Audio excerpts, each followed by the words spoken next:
ಇಡೀ ಮನೆಯನ್ನೇ ಸೀರಿಯಸ್ ಮಾಡೋಷ್ಟು ಪವರ್ ನನಗಿದೆ ಅಂತ ಇವತ್ತು ನಾನು ತೋರಿಸ್ಕೊಟ್ಬಿಟ್ಟೆ. ಹಾವು ಏಣಿ ಆಟದಲ್ಲಿ ನಾನು ಮಾತ್ರ ಮೇಲೆ ಹೋಗ್ತಿರ್ಬೇಕು, ಉಳ್ದವರೆಲ್ಲ ಕೆಳಗೆ ಬೀಳಬೇಕು. ಅದು ನೋಡೋಕ್ಕೆ ಒಂಥರ ಮಜಾ ಅನಿಸುತ್ತೆ. ಗಂಡ ಫೋನ್ ಮಾಡ್ತಿದ್ದಾನೆ, ಹೇಳೋ. ಜೋಲ್ಟ್ರಿ ವ್ಯವಸ್ಥೆ ಆಗಿದೆ, ನಾನೀಗ ಲೊಕೇಶನ್ ಕಳಿಸ್ತೀನಿ, ಎಲ್ಲರೂ ಅಲ್ಲಿಗೆ ಬಂದ್ಬಿಡಿ. ನೀವು ಬರೋಷ್ಟ್ರಲ್ಲಿ ನಾನು ಡ್ರೆಸ್ ರೆಡಿ ಮಾಡಿಕೊಂಡು ಡ್ರೆಸ್ನ ತಗೊಂಡು ಬರ್ತೀನಿ. ಹಾ, ಬರ್ತೀವಿ. ನಾನು ಹೇಳಿಲ್ವ ಶಾಂತಿ, ನನ್ನ ಮೊಮ್ಮಗ ಯಾವ ಥರ ಕೆಲ್ಸಕ್ಕೆ ಕೈ ಹಾಕಿದ್ರೆ ಅದನ್ನ ಅವ್ನು ಮುಗಿಸ್ತಲೇ ಬಿಡೋದಿಲ್ಲ. ಬೇರೆ ಚೌಟ್ರಿ ಫಿಕ್ಸ್ ಆಯ್ತಂತೆ, ಲೊಕೇಶನ್ ಕಳಿಸಿದ್ದಾನಂತೆ, ನಾವೆಲ್ಲ ಅಲ್ಲಿಗೆ ಹೋಗ್ಬೇಕಂತೆ. ಆಮೇಲೆ ನಾವು ಹೋಗೋಷ್ಟೊತ್ತಿಗೆ ನಿನ್ನ ಡ್ರೆಸ್ನ ಅಲ್ಲಿಗೆ ತರ್ತಾನಂತೆ.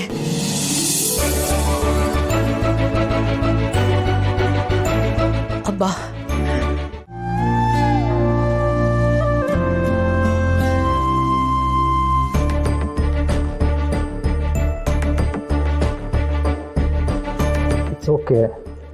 It's okay ನಿತಿ.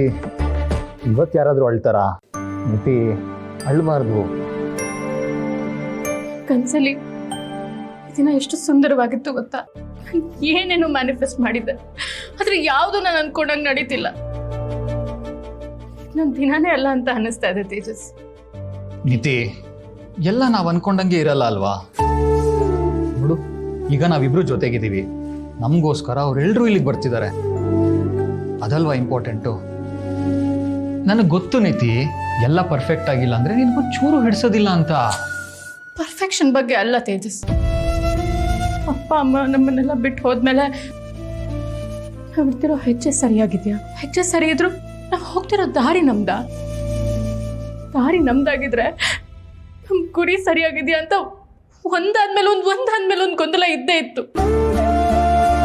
ಮನೆ ಹೋಯ್ತು, ನಮ್ಮವರು ಅನ್ಕೊಂಡವ್ರೆಲ್ಲ ದೂರ ಹೊಟ್ಟೋದ್ರು. ನಾನು ಆಸೆ ಪಟ್ಟು ಕೈ ಚಾಚಿ ಬೇಡ್ಕೊಂಡಿದ್ದು ಯಾವುದು ನನಗೆ ಸಿಕ್ಕಿಲ್ಲ, ಯಾವುದು ಸಿಕ್ಕಿಲ್ಲ ಗೊತ್ತಾ? ಅದಕ್ಕೆ ನನ್ನ ಕಾಲ ಮೇಲೆ ನಾನು ನಿಂತ್ಕೊಂಡು ಎಲ್ಲ ನಾನು ಅಂದ್ಕೊಂಡು ಹಾಗೆ ಆಗ್ಬೇಕು ಅಂತ ಹಠ ಬೆಳೆಸ್ಕೊಂಡೆ. ಆದ್ರೆ ಮತ್ತೆ ಇವತ್ತು ನಾನು ಸೋಲ್ತಾ ಇದ್ದೀನೇನು ಅಂತ ನನಗೆ ಅನ್ನಿಸ್ತಾ ಇದೆ. ಸೋಲೋ ಮಾತಾಡ್ತಾ ಇದೆಯಾ? ನಾನಿಲ್ವಾ ನಿನ್ ಜೊತೆ? ನೀವು ಯಾವಾಗಲೂ ಇರ್ತೀಯ ಅಂತ ನನಗೆ ಗೊತ್ತಿದೆ, ಆದ್ರೆ ನಂದು ಅಂತ ಒಂದಷ್ಟು ಕನಸುಗಳಿರುತ್ತಲ್ವಾ? ನೋಡು, ಆ ಕನ್ಸನ್ನೆಲ್ಲ ಜೋಪಾನ ಮಾಡಿಡ್ಕೊ. ಇವತ್ತಾಗಿಲ್ಲ ಅಂದ್ರೆ ಇನ್ನೊಂದು ದಿನ ನಿನ್ಗೋಸ್ಕರ ಆ ಕನ್ಸನ್ನೆಲ್ಲ ಈಡೇರಿಸ್ತೀನಿ, ಓಕೆನಾ?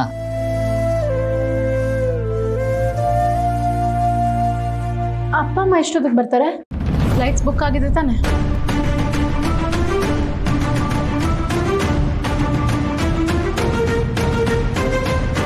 ನಿತಿ, ನಾನೆಲ್ಲ ಮಾತಾಡಿದ್ದೀನಿ, ನೀನು ಬೇರೆದ್ರ ಬಗ್ಗೆ ತಲೆ ಕೆಡ್ಸ್ಕೋಬೇಡ. ಫಸ್ಟು ನೀನು ರೆಡಿ ಆಗು ಬೇಗ. ಡ್ಯಾಡ್, ಯಾವುದೋ ಕಾರ್ ಬರ್ತಿದೆ ಅನ್ಸುತ್ತೆ. ಬುದ್ಧೇ ಬಿಡ್ಲಿ ಬಿಡು. ನಾವು ಕತೆ ಕಟ್ಟಿದ ಜಾಗದಲ್ಲಿ ಆಕ್ಸಿಡೆಂಟ್ ಆಗೋದಾದ್ರೆ ನಾವ್ಯಾಕೆ ತಪ್ಪಿಸ್ಬೇಕು?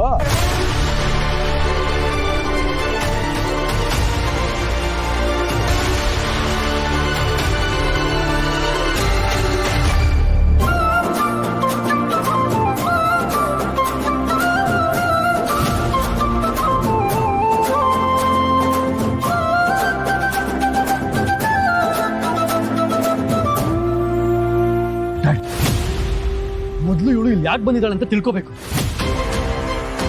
ಅಲ್ಲ ಡ್ಯಾಡ್, ಎಲ್ಲ ಕಡೆ ಇವನ್ನ ಕಾಪಾಡೋದಕ್ಕೆ ಬರ್ತಾಳಲ್ಲ ಇವಳು. ಅದು ಕೂಡ ನನ್ನ ಮಾತನ್ನ ಮೀರಿ ಬರ್ತಾ ಇದ್ದಾಳೆ ಅಂದ್ರೆ ನನ್ನ ಭಯಕ್ಕಿಂತ ಅವನ ಸಾಮೀಪ್ಯನೇ ಅವಳಿಗೆ ಹೆಚ್ಚಾಗಿದೆ ಅಂತ ಕಾಣುತ್ತೆ.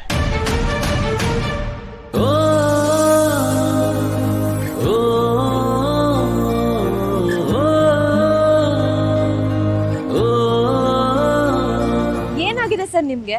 ಅವನ ಸ್ಪೀಡಾಗಿ ಬರ್ತಿದ್ದಾನೆ, ನೀವು ರಸ್ತೆ ಮಧ್ಯನೇ ಹೋಗ್ತಿದ್ದೀರಲ್ಲ, ಅವನೇನಾದ್ರೂ ನಿಮ್ಗೆ ಗೊತ್ತಿದ್ರೆ?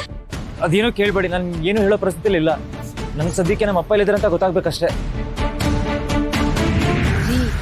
ಏನ್ ಗೊತ್ತಾ, ಭಾವಂಗೆ ಆಕ್ಸಿಡೆಂಟ್ ಆಗಿದೆ ಅಂತ ಕರ್ಣ ಒಂದೇ ಉಸಿರಲ್ಲಿ ಓಡ್ ಹೋಗ್ತಾನೆ. ಅವ್ರ ಪಾಡ್ಕೋರ್ ಜ್ಯೂಸ್ ಕುಡ್ಕೊಂಡು ಆರಾಮಾಗಿ ರಿಲ್ಯಾಕ್ಸ್ ಮಾಡ್ತಿರ್ತಾರೆ. ಅವರು ಇವನಿಗೆ ಸಿಗಲ್ಲ, ಅವ್ರು ಸಿಗ್ದಿರ ಇವ್ನು ವಾಪಸ್ ಬರಲ್ಲ. ಇಲ್ಲಿ ಎಂಗೇಜ್ಮೆಂಟ್ ನಡೆಯಲ್ಲ. ಹೇಗಿದೆ ನನ್ನ ಪ್ಲಾನು? ನೀವು ಕಾಪಾಡೋ ದೇವ್ರು ಸರ್. ಆದ್ರೆ ನಿಮ್ ಈ ಒಳ್ಳೆ ಗುಣನ ಉಪಯೋಗಿಸ್ಕೊಂಡು ನಿಮ್ಮನ್ನೇ ಆಟಾಡ್ಸಕ್ ನೋಡ್ತಿರೋರ್ಗೆ ಈ ಆಟನ ಮುಂದುವರ್ಸಕ್ಕೆ ನಾನು ಅವಕಾಶ ಕೊಡಲ್ಲ. ನಿಮ್ ಒಳ್ಳೆತನನ ನಿಮ್ಮನ್ನ ಕೆಳಗ್ ಬೀಳೋದಕ್ಕೆ ನಾನ್ ಬಿಡಲ್ಲ ಸರ್.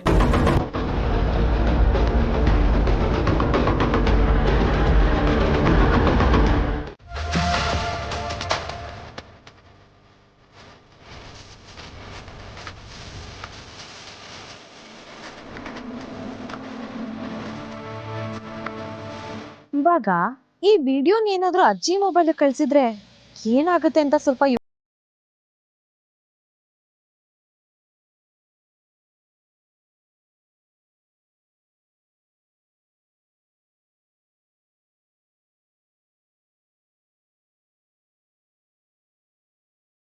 ಏನೂ ಆಗಿಲ್ಲ ಅಂತ ಹೇಳ್ಬೇಕು.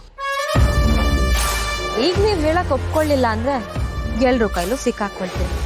ನಿಮ್ಮ ಮಾತು ಕೇಳಿರೋ ರಮೇಶ್ ಸರ್ ಮರ್ಯಾದೆನೂ ಹೋಗುತ್ತೆ ಪಾಪ. ಬೇಡ ಬೇಡ ಬೇಡಮ್ಮ,